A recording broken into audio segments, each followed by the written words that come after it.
আমার আমি আমি আসলে ভাষায় প্রকাশ করতে পারতেছি না। আমি আমি আমি আমি সবার কাছে কৃতজ্ঞ।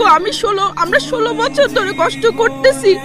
16 বছর ধরে আমরা এরকম একটা দিন দেখার জন্য আমরা অপেক্ষা করতেছিলাম।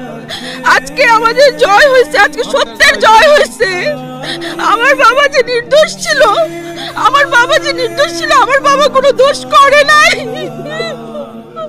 আজকে তার প্রমাণ হয়েছে আমার বাবা কোনো দোষ করে নাই।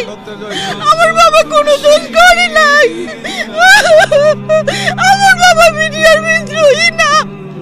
আমার বাবা বিদ্রোহী না। আমার বাবা বিদ্রোহী না। বারবার বলা হয়েছে আমরা মিডিয়ার বিদ্রোহী। আমার বাবা কোনো অন্যায় করে নাই।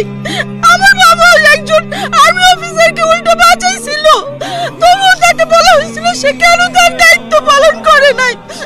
আমার বাবা কোনো দোষ করে নাই। আমি সবার কাছে আমি এই যারা এর সাথে সম্পৃক্ত ছিল আমি সবার কাছে কৃতজ্ঞ। আমার বাবাকে আমরা ফিরে পেলাম। আমার বাবা কোনো দোষ করে নাই, আমরা তাকে ফিরে পেলাম। আমি কৃতজ্ঞ। আমি এই রায়ের জন্য অপেক্ষা করতেছিলাম যে এরকম একটা রায় হবে, এরপরে বিদ্রোহীর তকমা আমাদের উঠে যাবে। এরকম একটা ইয়া চাই যে আমাদের বিদ্রোহীর তকমা উঠে যাবে এবং যারা এর সাথে জড়িত ছিল অবশ্যই তাদের বিচার চাই। সেই খুনিদের বিচার চাই, যাদের জন্য আমাদের জীবনের 16টা বছর শেষ হয়ে গেল। তাদের বিচার চাই। খুনি যারা ছিল তাদের বিচার চাই। আমরা চাই যারা জড়িত ছিল সে যেই হোক না কেন তার বিচার হোক। আমি রাষ্ট্রের কাছে এটা আবেদন, তার বিচার হোক। তার জন্য আমার জীবনের 16টা বছর শেষ।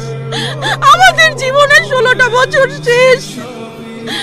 আমাদের জীবনের 16টা বছর